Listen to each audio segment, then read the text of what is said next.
tiene que ver a más que eso, porque el derecho de primogenitura podía pasarse de un hermano a otro, así como ya vimos en el caso de Esaú, que menospreció su primogenitura, la vendió por un plato de lentejas. Otro pasaje más en 1 de Crónicas 5:2 dice: bien que Judá llegó a ser el mayor sobre sus hermanos y el príncipe de ellos, mas el derecho de primogenitura fue de José. Fíjense nada más, hasta 1 de Crónicas encontramos que la primogenitura le fue quitada a Rubén, que era el primero de los 12 patriarcas, hijos de Jacob, porque yo creo violó el lecho de su padre, y el derecho de primogenitura fue entonces de José, lo cual corresponde muy bien con los sueños que ya sabemos tuvo José cuando aún estaba en su casa, lo que le ganó el título, el apodo en sentido menospreciativo de parte de sus hermanos del soñador.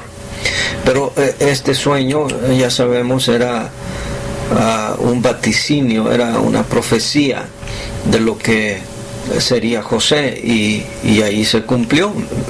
Fíjese usted que José llegó a tener la primacía, la autoridad, el puesto mayor entre todos sus hermanos. Volviendo al libro de Génesis, en 4:4 leemos: y Abel trajo también de los primogénitos de sus ovejas, de lo más gordo de ellas, y miró Jehová con agrado a Abel y a su ofrenda. Otro pasaje, Números 3:12: he aquí yo he tomado a los levitas de entre los hijos de Israel, en lugar de todos los primogénitos. Los primeros nacidos entre los hijos de Israel serán pues míos los levitas. Fíjese aquí, una tribu entera es tomada en lugar de los primogénitos. Entonces el derecho de primogenitura se podía pasar hasta, o se pasó de hecho aquí, a una tribu entera. Otra vez, toda esta explicación lleva como propósito demostrar que primogénito no se puede tomar en Colosenses 1:15 en un sentido estrictamente literal, como que Cristo fue el primogénito de la creación. Un pasaje más y luego pasamos al Nuevo Testamento. En Nehemías 10:36 dice la Biblia: asimismo los primogénitos de nuestros hijos y de nuestros ganados, como está escrito en la ley, y que traeríamos los primogénitos de nuestras vacas y de nuestras ovejas a la casa de nuestro Dios, a los sacerdotes que ministran en la casa de nuestro Dios. Muy bien, ahora sí, vamos al Nuevo Testamento. Alguien diría: bueno, hermano Torres, usted está interpretando a su manera esos pasajes del Antiguo Testamento. Bueno, en el Nuevo Testamento encontramos en Hebreos 12:16 las siguientes palabras en relación al trueque o el intercambio que hubo entre Esaú y Jacob. Dice Hebreos 12:16: no sea que haya algún fornicario o profano como Esaú, que por una sola comida vendió su primogenitura. Muy bien, entonces aquí el Nuevo Testamento confirma lo que ya explicamos del Antiguo Testamento, que la primogenitura podía ser pasada, apreciada y en este caso menospreciada por Esaú. Y vamos a ver si así lo podemos entender dentro del contexto del pasaje de Colosenses 1. Si usted me acompaña a Colosenses 1, vamos a seguir leyendo y eso nos va a ayudar a leer el contexto, a ver si nosotros estamos en el rumbo correcto o vamos equivocados. Empezando en el versículo 15 hasta el 20, vamos a leer hasta el 19, leemos las siguientes palabras: Él es la imagen del Dios invisible, el primogénito de toda creación. Y enseguida explica por qué es el primogénito de toda creación.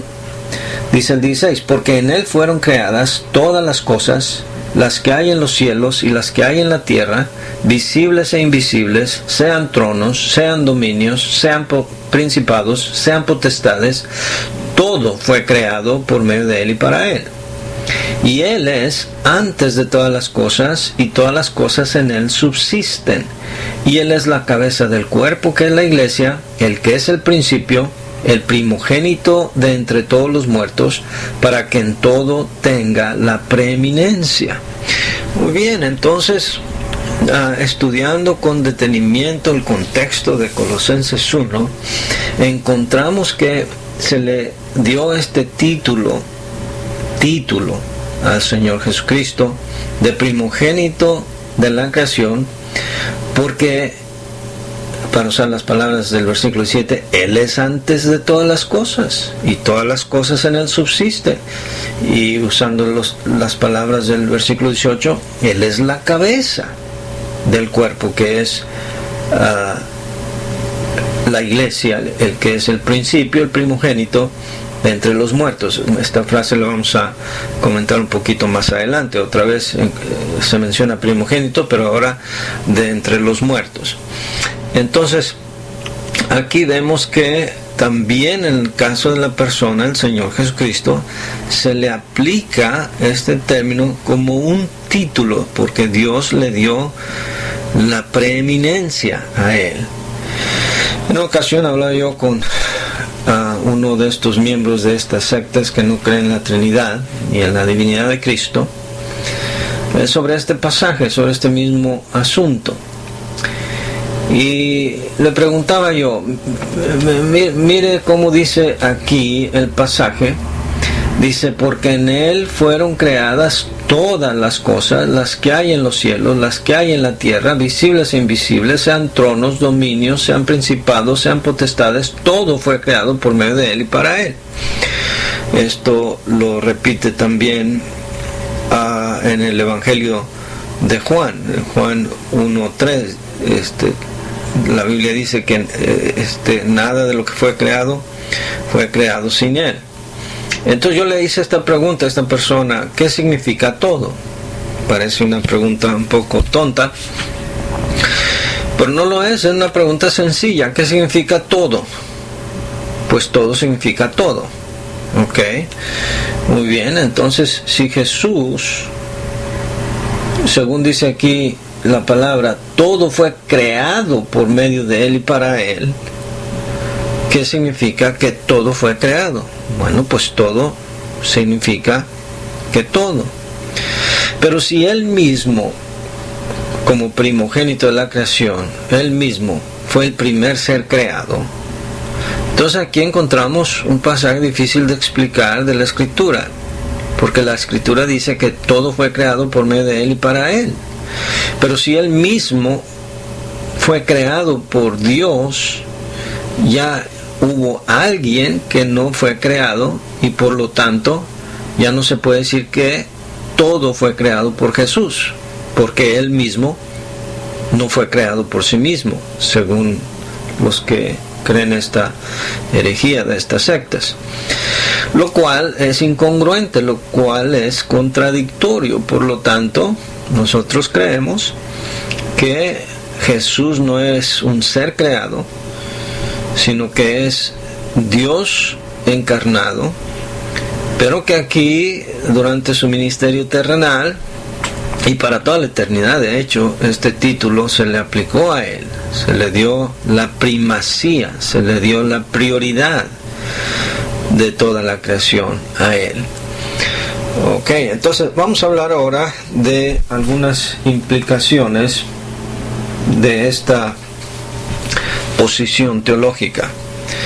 Si Jesús, el Señor Jesucristo, hubiera sido el primer ser creado, entonces, ¿qué debemos entender por el otro término que también se menciona en Colosenses 1:18, que Él es el primogénito de los muertos? Este mismo término aparece en Apocalipsis 1:5, donde dice: y de Jesucristo, el testigo fiel, el primogénito de los muertos y el soberano de los reyes de la tierra, al que nos amó y nos lavó de nuestros pecados con su sangre.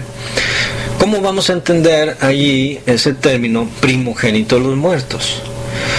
Pues ya que en Colosenses 1:15 y luego en 1:18 se menciona este término casi junto al otro término de primogénito de toda la creación, si tomamos literalmente que primogénito de la creación es el primer ser creado, tendríamos que tomar en cuenta entonces que primogénito de los muertos sería el primer muerto, ¿no?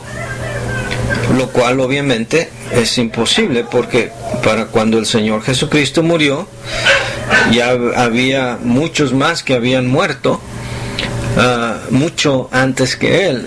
Entonces aquí se le está dando otro título.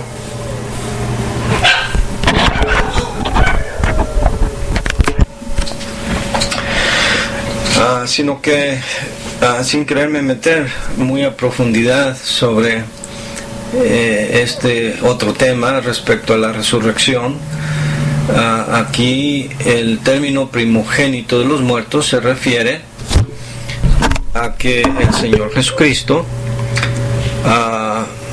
fue sí el primero que resucitó con su propio poder por sí mismo, puesto que Él dijo: nadie me quita la vida, yo la pongo de mí mismo, tengo poder para ponerla y tengo poder para volverla a tomar. Entonces Él fue el primogénito de los muertos, porque la Biblia habla de la primera y la segunda resurrección, y bienaventurados los que toman parte de la primera resurrección.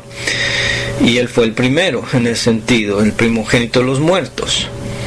Entonces, si Él hubiera sido el primer ser creado, tendríamos que tomar este término primogénito de los muertos como el primer muerto, cosa que no tendría sentido. Si Jesús fuera también el primer ser creado, entonces Jesús no sería más que nosotros.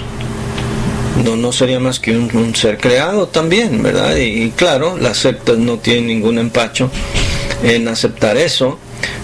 Jesús, para alguna de estas sectas, no es más que un ser quizás más obediente que nosotros, pero no deja de ser un ser creado, alguien de la raza humana y nada más, lo cual es una blasfemia. Y ahorita vamos a ver las implicaciones respecto de eso. Si Jesús fuera también un ser creado, obviamente no podría ser coigual con el Padre, no podría ser igual que el Padre. Y hay muchos pasajes en la Biblia, Juan 10:30 por ejemplo, uno de ellos, que dice: yo y el Padre uno somos. No pueden ser uno solo en pensamiento, como creen algunas sectas, sino que está hablando en esencia, en naturaleza. Y si el Padre es eterno, Jesús es eterno. Pero si Jesús fue creado, entonces ya no es eterno, lo cual es una contradicción. Otra implicación más: si Jesús hubiera sido el primer ser creado, entonces, como mencioné hace un rato, entonces Él no podría haber sido el creador de todo, puesto que Juan 1:3, al que ya hicimos referencia, y Colosenses 1:16 dice que todas las cosas fueron hechas por Él y para Él. Y por supuesto, otra implicación más es que no existiría la Trinidad, puesto que si el Padre es eterno pero el Hijo no lo es, entonces ya ni tendría caso de incluir aquí al Espíritu Santo. Por lo tanto, no hay una Trinidad, lo cual, por supuesto, otra vez, estas sectas no tienen ningún remilgo, ninguna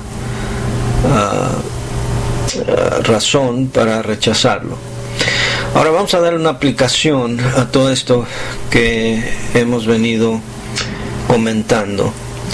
Alguien diría: bueno, ok, está bien, bueno, es solamente una posición diferente para unos grupos religiosos. Jesús es un ser creado, para otros no, pero ¿eso qué tiene que ver? Tiene mucho que ver. Porque si usted no puede creer que Jesús es el Dios eterno, entonces no hay salvación. Una persona no puede tener salvación si cree que Jesús es menos que Dios mismo. Dice Romanos, por ejemplo, Romanos 10 del 10 al 13, que si confesares con tu boca que Jesús es el Señor y